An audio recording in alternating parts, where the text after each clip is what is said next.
삼성전자가 잠정 실적을 발표하면서 사과문을 냈는데 이게 실적이 부진하다고 사과를 하는 경우는 별로 없습니다.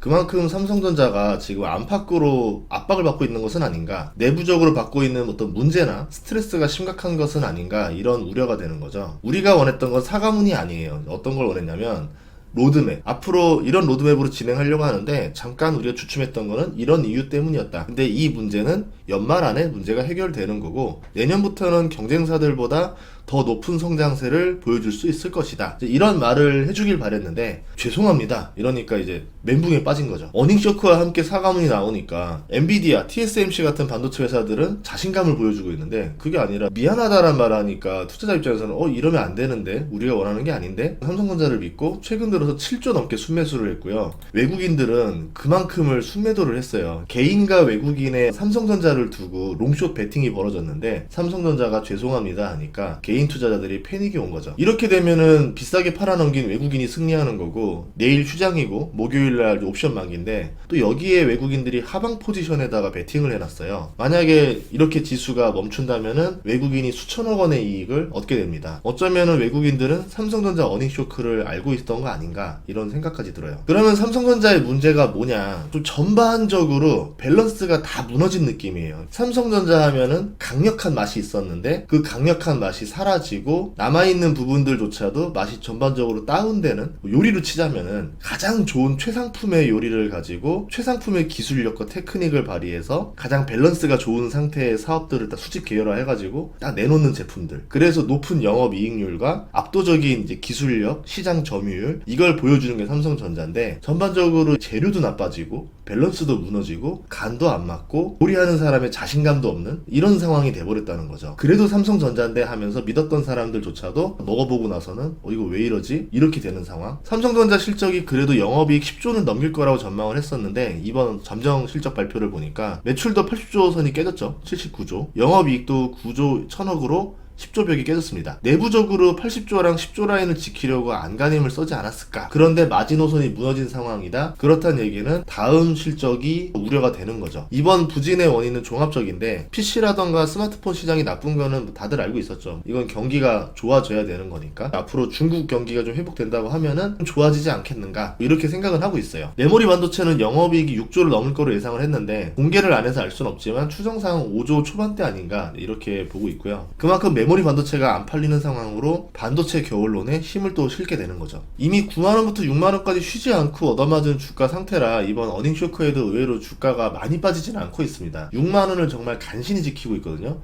근데 외국인의 매도세가 약하진 않아요. 그래서 오늘 장중에 6만원을 깰지도 모르겠다, 이런 생각이 드는데 그래도 크게 안 빠지는 이유 중에 하나가 중국 상해 지수가 엄청나게 올랐습니다. 5% 넘게 올랐어요. 중국 경기가 회복되는 거 아니냐, 이렇게 되면서 삼성전자도 결국은 경기 호황이라는 사이클 때문에 어느 정도 좋아지진 않겠어? 기대를 하는 게 아닌가 라고 생각이 듭니다. 물론 이제 이 기대만으로는 안 돼요. 이거 말고 삼성전자만의 가진 강력한 맛을 보여줘야 되는데 지금 그러기에는 들려오는 소식들이 없다라는 거죠. 삼성전자 분기 실적과 예상치를 보면은 향후에도 80조를 계속 넘고 4분기부터는 영업이익도 12조를 넘는 거를 기대했는데 전망치를 하향해야 되지 않을까라는 생각도 듭니다. 그리고 내일은 휴장이고 목요일이 옵션 만기일이라 했잖아요. 이제 옵션 만기일 기점으로 외국인이 포지션을 상승으로 베팅할 수도 있어요. 10월 만기까지는 하방으로 먹고 나머지 두 달은 상방으로 먹고 하면서 이제 개인 투자자들을 농락하는 거죠. 이런 플레이를 자주 하는데 상황상 외국인이 그렇게 하면은 12월 만기 때 굉장히 큰 이익을 내죠. 사람들이 이제 10월 만기 때까지 주가가 계속 내려가니까 더 떨어질 거야, 이런 생각을 하는데 이때 갑자기 상방으로 포지션 싹 돌려놓으면은 얼마나 헐값에 사두겠어요. 그러다가 정말 12월 만기 때 주가가 쫙 올라간다? 코스피 지수가 쫙 따라 올라가겠죠? 그러면 외국인이 제일 좋아하는 게 코스피 200이랑 삼성전자 이 두 가지 갖고 노는데 거기서 가장 큰 이익을 낼 수 있다, 이렇게 생각하거든요.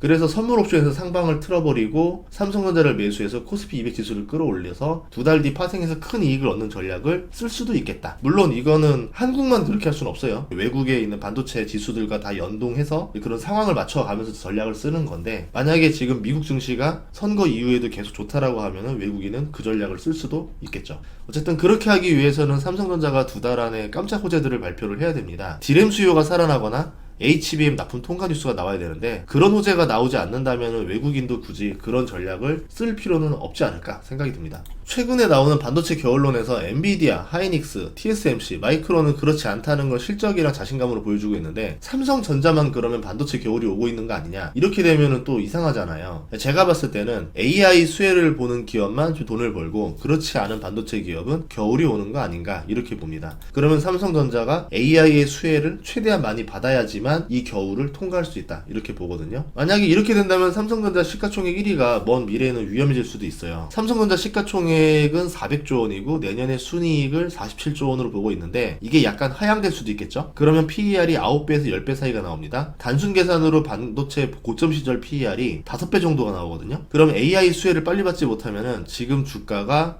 더 올라가기에는 좀 부담스러울 수도 있겠죠. 반면에 하이닉스 같은 경우는 AI 수혜를 받아서 내년에 순이익이 26조로 추정되고 시가총액은 131조 원입니다. PER이 5배로 지금 적정 가격을 받고 있는데 만약 지금 고점이 아니라 슈퍼사이클이다 그러면 실적은 더 상승하고 시총도 더 성장할 수가 있겠죠. 시총이 올라갈 수 있는 공간이 나오는 겁니다. 삼성전자가 빨리 기술을 점하지 않으면 먼 미래에는 이 두 회사의 시가총액이 비슷해지는 상황이 나올 수도 있겠다라고 보는 거죠. 보다시피 삼성전자의 매출액 상승 속도를 보면은 강하게 치고 올라가는 모습이 안 나와요. 그런데 SK하이닉스를 보면은 매출액이 강하게 치고 올라가는 모습을 보여주고 있습니다. 19년에 26조 9천억이 매출액이었는데 2년 뒤에는 90조 원의 매출액을 기록한다. 매출액이 3배 넘게 올라가는 거죠. 이런 모습들을 보여줘야 되거든요. 그러니까 주가가 상승하려면은 강한 맛을 내는 재료들이 나와야 되고 그걸 통해서 맛이 빡 세게 나와줘야 되는데 SK하이닉스는 무슨 마라탕 먹은 거 마냥 빵빵 치고 올라가잖아요. 투자할 때 강한 맛을 내는 이런 기업들인지 아닌지를 좀 봐야 되고, 만약에 삼성전자가 만약에 진짜 HBM 다 통과하고 뭔가 새로운 기술력을 장악하고 파운드리에서도 가시적인 모습을 보여준다?